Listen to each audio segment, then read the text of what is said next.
Didn't do all that. I did earlier. I think I did, yeah. Wait, what did you hit to do that? You were working home that day. More. Oh, I hit more too, yeah. Okay. That should be good. Good. Mhm, Good. Thank you. We need to invite Bill in. Yeah. Thank you. In the morning, and we have to deal with Okay. at closing time, but we weren't. We barely Yep. needed to. Go ahead and start. Okay, we'll start with the pledge. I pledge allegiance to the flag of the United States of America and to the republic for which it stands, one nation, under God, indivisible, with liberty and justice for all. Okay, we'll recess the Portage County Board of Commissioners meeting. Going to solid waste. Oh, there's Bill. Good morning, Bill. Good morning, Don. Morning. Morning. Okay, we can start. Tony?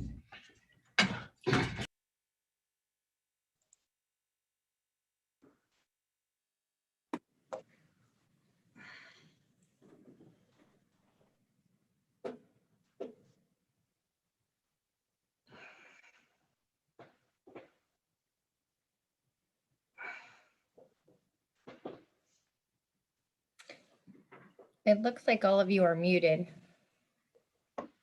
Excuse us? You were all muted. You didn't want to hear it anyway. Might be true. Resolution to approve the February 18th, 2020-21 bills as presented by the county auditor. Second. Roll call? Tony, Yes. Vicky, Yes. Sabrina, Yes.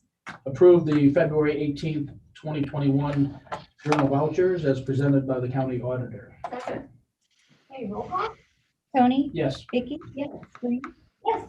Approve the February 18th, 2020 then and now certification as presented by the county auditor. Second. Roll call? Tony, Yes. Vicky, Yes. Sabrina. Yes. Bill, did you have any comments on the journal entries? The only thing that I have, Sabrina, is I did drive by both locations. Those are my pictures. Yeah. And the one on South Willow, we'll just have the route drivers keep an eye on it. It's nowhere near finished being renovated. So we'll just keep an eye on the one on South Willow. Okay. Go ahead, Tony.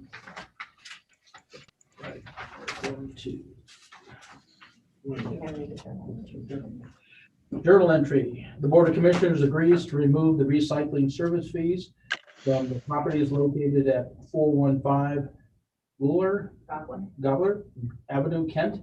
The house has been torn down. Second. Roll call? Tony, Yes. Vicky, Yes. Sabrina, Yes. The Board of Commissioners agrees to temporarily suspend the recycling fees from November 8th, 2020 through February 28th of 2021 at 312 South Main Street, Kent, Ohio. House is being renovated after a fire. Second. Okay, roll call? Tony, Yes. Vicky, Yes. Sabrina. Yes. Okay, the discussion items, just bear with me here. I'm scrolling down my agenda on my monitor. Basically, what I would like to do is my memo states that I'd like to send this letter out to Ritztown Township trustees to discuss a rate increase. The board is quite well aware of our budgetary issues, and we are in the process of raising rates where we can.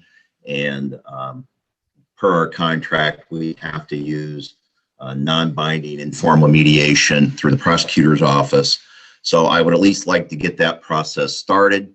So if the board could review the letter that I am proposing to send out. If you have any comments, additions, or anything like that, just please forward that to my attention.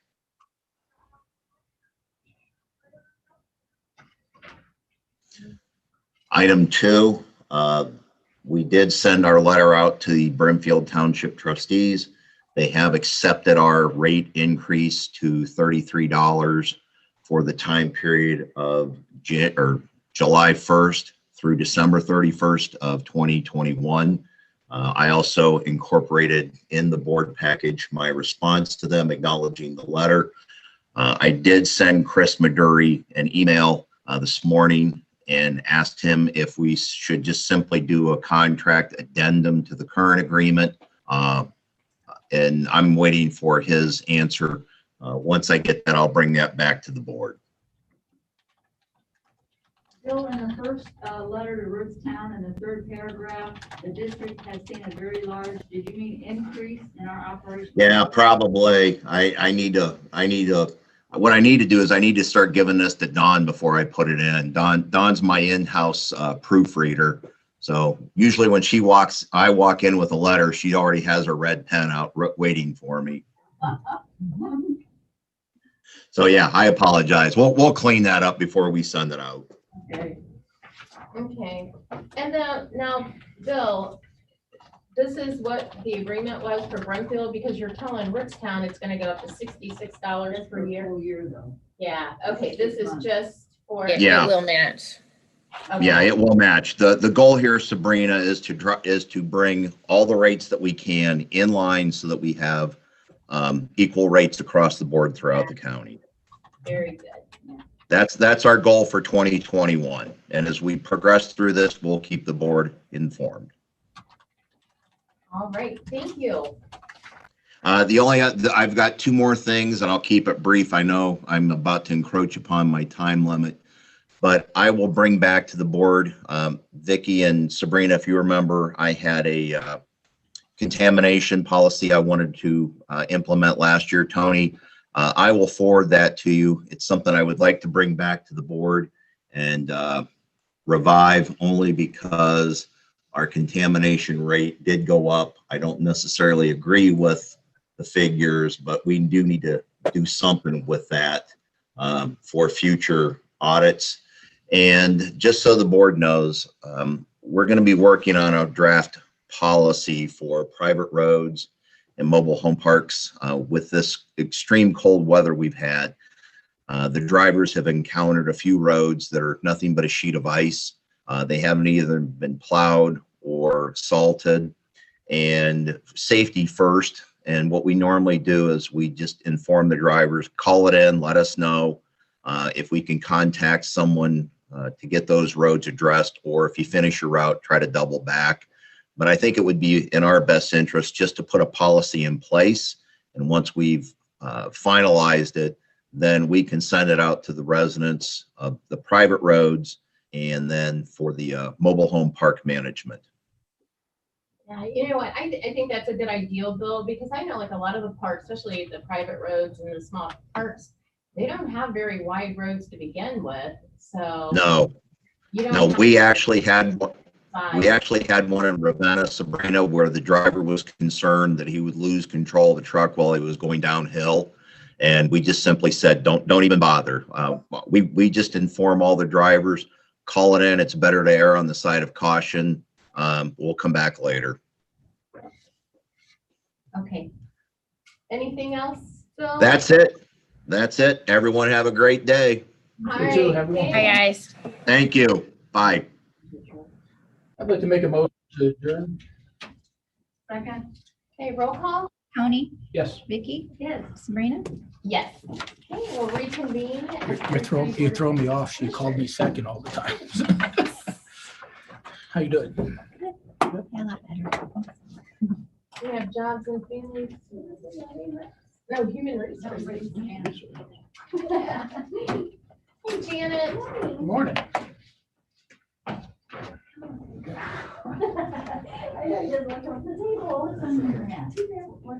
Kitties. Oh, Jenna made it for me. How sweet. Kitties? I have flamingos. Yeah, I have a white cat. Ah, okay. I need a golden retriever of mine. Yeah, I do. You should tell Jenna. I will. Okay. I'll be so happy to try to sew a mask. She actually makes them, she's so. Yeah, yeah. I just buy it. Well, I think we're gonna be wearing them for a while, so. Yeah, unfortunately.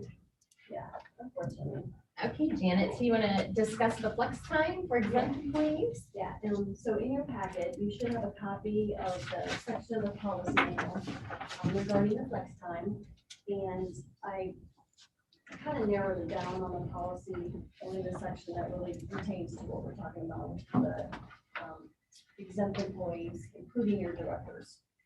And then you should also have, I sent you a separate document from Jim Wilkins, and this was separate because it's marked confidential. So you should have that. If you don't, I do have extra copies.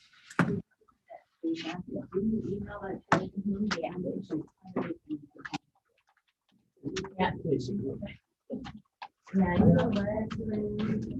I think I just read it on my email. One thing, we're not gonna talk about this, but when it says, do regular work hours, the last sentence is breaks may only be taken if the workload permits. Aren't breaks mandatory for employees? I mean, don't you have to give a break? It depends, doesn't it, on the job? It depends on the job and really the workload. To have employee take breaks because it kind of breaks up the monotony. And plus it relieves them. It's really, Maybe I'm thinking of the union or something. I don't know. Yeah. Years ago, it seemed like that was the thing. You had to take 2 breaks during the day. Yeah, it's in the CBA. Okay. Absolutely. Now the lunch break, we would like the employee to be away from their desk. When Right. they're at their desk eating, they can pick up the phone. You never get away. And it's just, so when the employee's at lunch, we want them to step away. So, and that lunch is, well, we give a half hour to it. Probably the flex time for the exempt employees, and I'm going to start just focusing on the directors, but really in general, we are talking about all of your exempt employees, but for right now, I'm going to talk about the directors. Mhm. This was actually an issue that was brought up, if you remember, sometime earlier last year. Yeah. Because of COVID and everything's kind of took precedence, so unfortunately, flex time was actually put on the back burner. This was discussed in February meeting last week.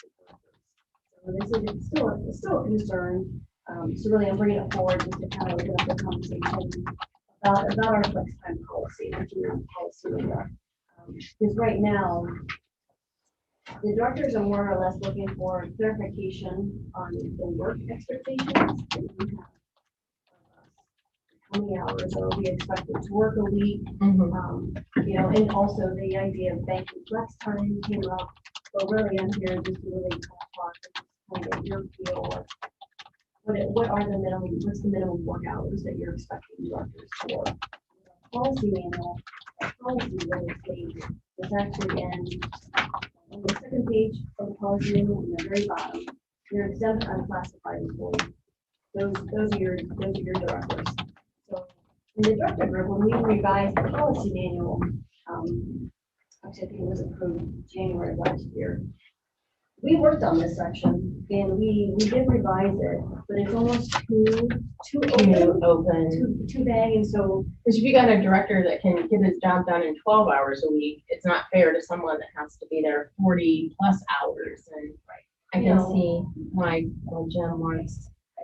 And all of your directors, I mean, I would say, I'm assuming that all of us have peaks and valleys in our workload. Sure. You know, and so there are some directors that really, just based on their field, their department, unfortunately, do have to work. Like JFS, for example, obviously, your job doesn't stop at 5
someone's time or whatever. I know it's come up before with certain directors that Yeah, I the can- public's okay. called in and, you know, and then here we would have that documented.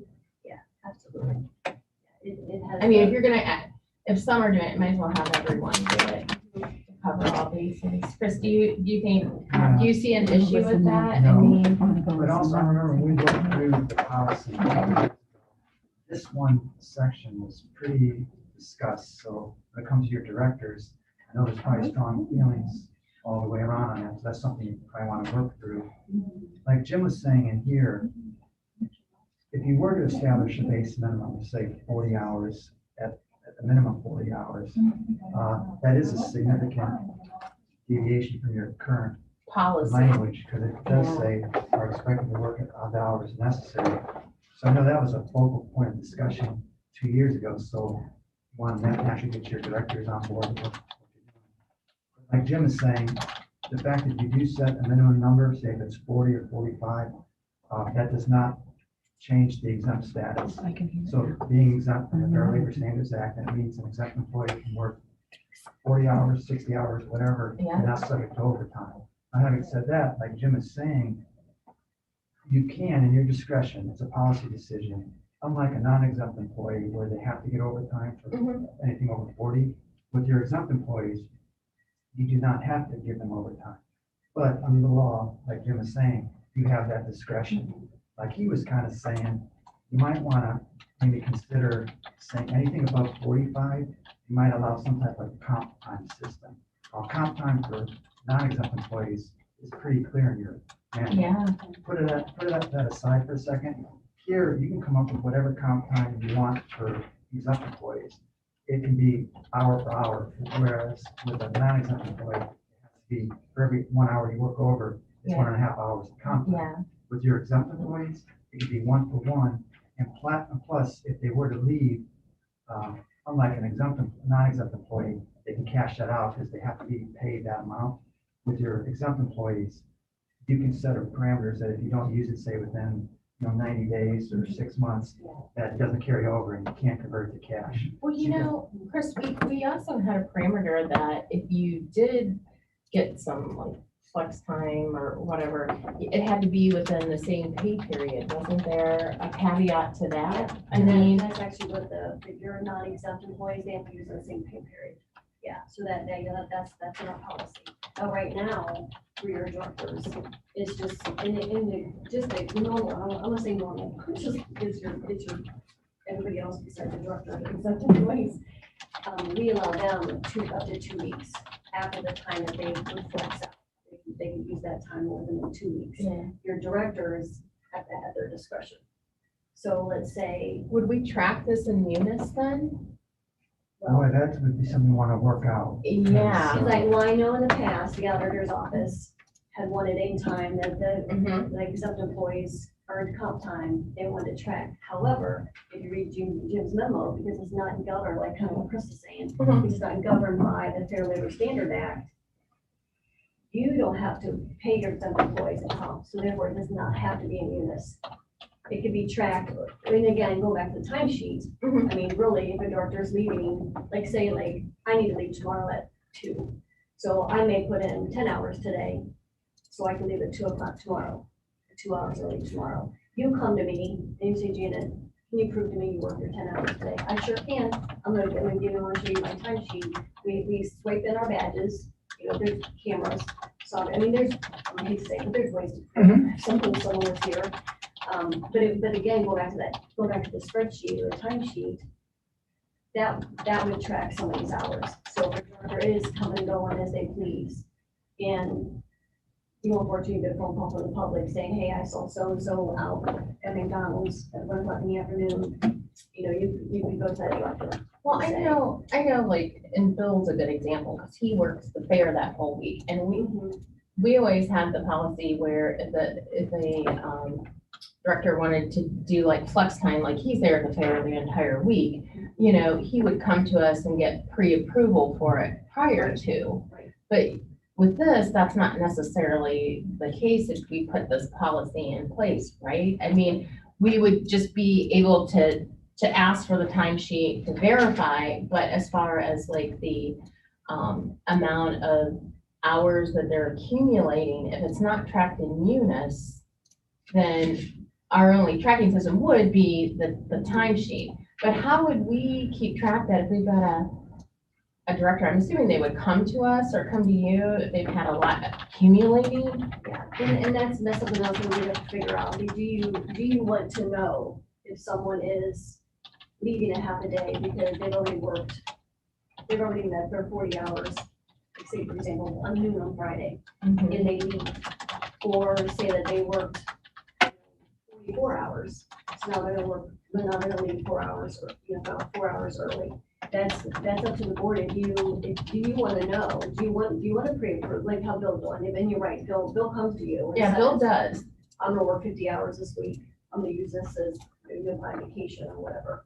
So it's really up to the board. If you want to know if a director is flexing and if they're using their flex time to leave early. So I would think that we would want to know just for tracking purposes. I mean, I don't know if they would fill out like the form that we would approve to, I mean, I would think there would have to be some tracking. I thought there was an issue because if they don't track it in Munis, is there a liability component? Right, that's why, like Jim is saying, you want your policies as clear as possible. So if it's not tracked in Munis, it needs to be tracked somewhere. Yeah, you can so, account for it. and I know the Munis factor was because if someone were having to leave and yet they say they have 10 hours banked, comp time. Well, now Munis is gonna pay it out. Whereas if our policy doesn't have a cash value attached to it, they're not gonna get paid out. You banked your hours and unfortunately you didn't use it before you left or whatever. Do you know what I mean? That brings up the subject again, if somebody can work from home, they can do stuff from home, so they come in here for 3 hours and they go home and work 5 hours. I mean, do they put that on the log home, 5 hours? I mean, they're supposed to. They should, yeah. Okay. And I know some, I mean, there's been cases where, I worked on the weekend, so my timesheet will have a Saturday or Sunday on it, and yet I'll put what I worked on for. Now, do you get flex time off for that? I'm like, if you work 3 hours on Saturday, you don't. It's just on. It just chalked up the time working, Okay. and I would say, I bet majority of your directors are like that too. I bet they log hours that, they don't really. So are we creating an issue for ourselves in the future by doing this, or we need clarification? Yeah, I know right now, there are a few directors that would like clarification, especially like if they reach their 40 hours, and let's say 40 hours is the minimum that you expect your directors to work. Let's say they reach their 40 hours by noon on Friday. Are they allowed to leave? And are they allowed to leave at will? I think Or that do they need to depends come to on, you? you can't be 40 hours, it depends on what's happening that day. Well, though. yeah. And I think that's why our old policy is stated like it is. And I think it's leaned towards, you do what it takes to get the job done. But then again, on the flip side of that, if a director can get done with getting everything done in 32 hours, does that mean every week they take off 8 hours early? Not that it's saying what we do, but you're leaving that open. And if someone was doing that, there's really nothing, according to our current policy, that you could really say. And I would say, if a director got their job done in 32 hours, then you might not need a full-time director. But it opens it up, and I'm not saying any of our to abuse issues that everyone, I'm gonna come in at 6 a.m. and work till 5 every day, so every Friday I can leave early. Again, I'm not saying that we have any directors, because again, as a director, you should try to be there as much as possible, at least when your employees are there. And I understand it's not the case, because some departments have shifts, more than just a day shift, but. You had just said that the directors, for majority of them, do not log their extra 3 or 4 hours that they work. So if they're not logging it now, so we're going to say, all right, you have to start logging it. So, I mean, I wouldn't, if a director was going to leave every Friday at noon, something's wrong because he or she used flex time. So that would be, they just want Friday afternoon off. But if you're saying that the majority of the directors do not, at this time, say I work 3 hours Saturday on my stuff, and I'm not logging that now, I'll go with Sabrina's question. Are we creating a problem that's not there? Well, and I would say if your directors probably aren't taking off. So they may log it, Mhm. say I worked 3 hours on Okay, Saturday. yep. And I mean, I obviously don't know what all your directors. do, Right, right. Because I'm not out there watching all of them, so I know, I could be speaking just for myself. Okay. But I feel like majority of your directors will put in an hour here or there for whatever reason, just based on workload. It may not necessarily take it off the following week. Okay. Because that's part of the job. Okay. So it's. So you do log it I now? log it on time sheet. Log yes, it on yes, time sheet. I do. So- And I know, for example, Kelly Jo Jeffrey does too, Okay. because she's on time course. Mhm. So I know for a fact, and actually her and I just had this conversation yesterday, so I know for a fact that she records all of her hours. So the question is if we record it, you have it recorded on your time sheet, she's on the computer doing it. So if you're working 3 extra hours, we give you a certain time frame, 2 weeks, 3 weeks, or 4 weeks, that you can utilize that if you want, and if you don't take it in the next 4 weeks, you lose it. And that's lost. And that's really what Jim was saying in his memo, because right now, your directors do have that flexibility. I will say that there's probably some, it's probably not very clear. Mhm. Because I'm guessing that some directors probably do that. Okay. You know, they did work their 3 hours, and then they might leave 3 hours early the following week. And then again, if you had questions about it, they have the supporting documentation to back them up. I will say, again, for those directors that may not be doing that, I think that's what needs clear. To make it uniform and consistent. Yeah. All directors either should log or should not log. Right. And so they should log. And I know, even the question the director meeting, and this might sound petty, but if a director works through their hour or their hour lunch, some leave early. Whereas others work through their lunch and don't leave early. It's just you work through your lunch because you're working. I generally don't take an actual lunch, but I'm there working. Like I don't not take my lunch to leave early. But I mean, that's the question that came up. So if we're using, directors have to do a minimum of 40 hours per week. And if my lunchtime is normally not included in that 40 hours per week, then technically you can use that as your hour of flex time that you would get. And so, I mean, that should be paid. I would think that is, all right, if I work the extra hour, I get an hour of flex time.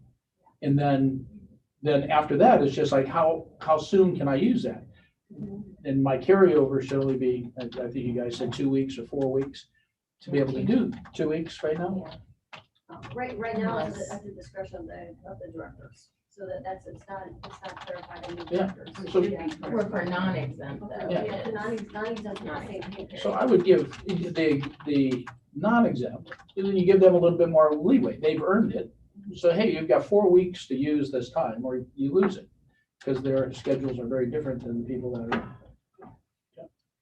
And a part of also the leaving early lunch question was, because our policy again, and I think it was done on purpose, because we obviously did not specify lunch is only 30 minutes, but in some places it is only 30, because our work hours are 8.5 hours, and we're paid 8. So it's common sense, your lunch is 30 minutes unpaid, but some departments, they combine 2 50-minute breaks with the half-hour lunch to allow an employee to take an hour lunch. So Is that again, normal or unusual? I would say when I was in JFS, for Mhm. example, we only had a half-hour lunch. Mhm. When I moved to human resources, I was told you had an hour lunch.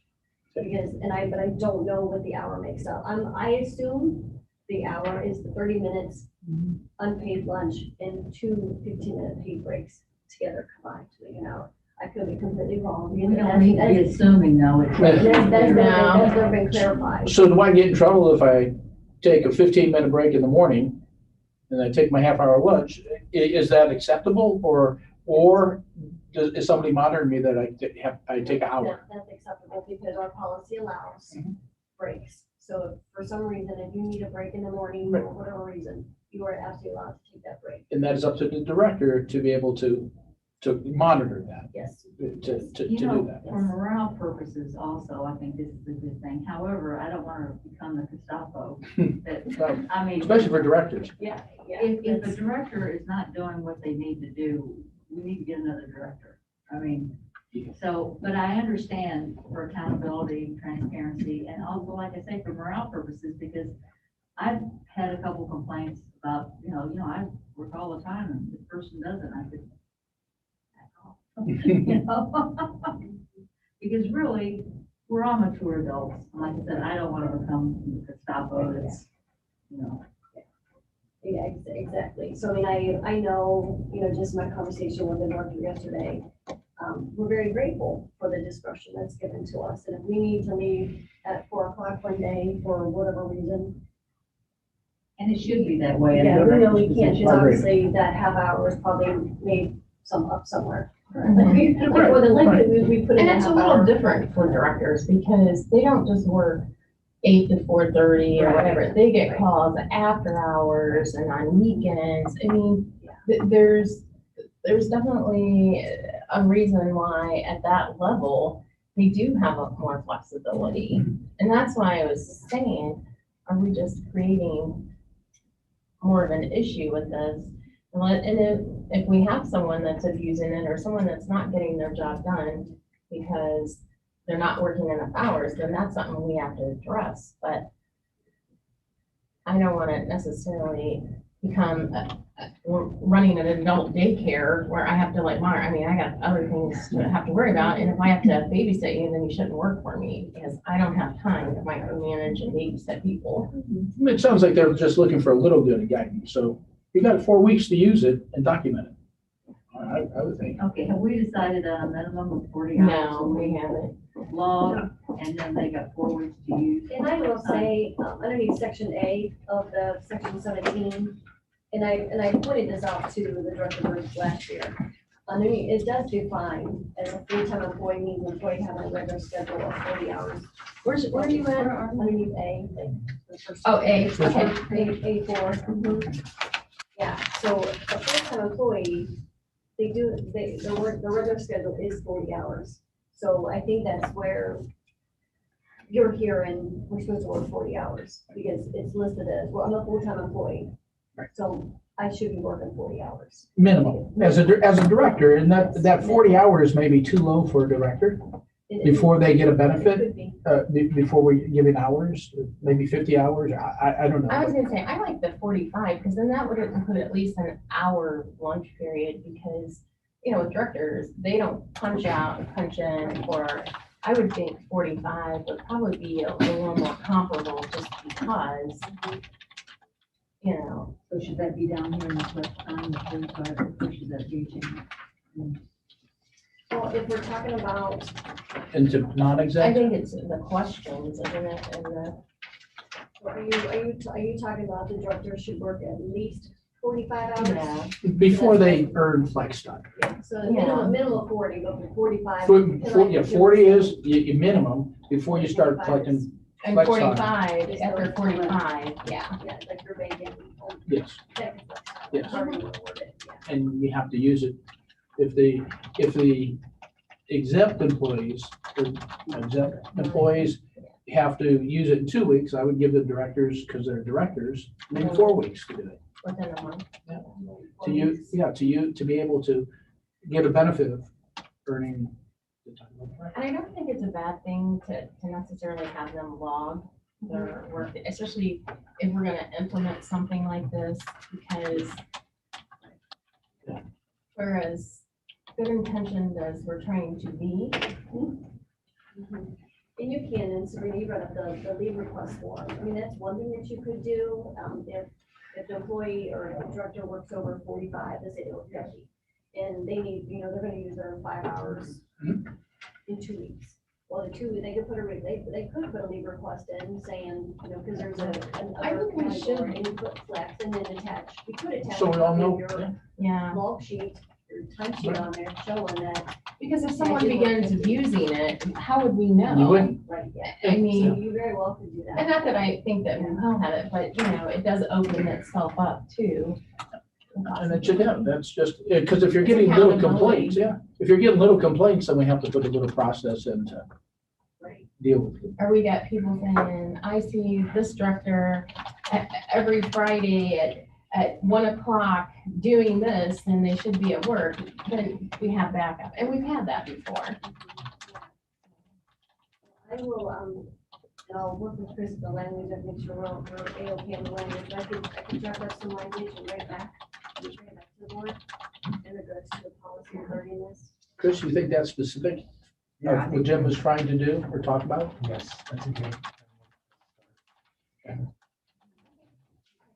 Is that it for that discussion, Deanna? I know you got an executive session too, but is there anything on your journal entries? They look like they're just normal. Yeah, those are just, normal. We'll do this. Go ahead and do this, Carrie. The Board of Commissioners accepts the resignation of Karina Gross, JFS Fiscal Specialist for Portage County Jobs and Family Services, effective February 26, 2021. Second? Roll call? Tony, Yes, Vicky, Yes. Sabrina, Yes. Board of Commissioners agrees to authorize a 2-week external posting of the full-time JFS Fiscal Specialist, replacing Karina I'm sorry, Gross, Portage County Jobs and Family Services. Second? Roll call? Tony, Yes. Vicky, Yes. Sabrina, Yes.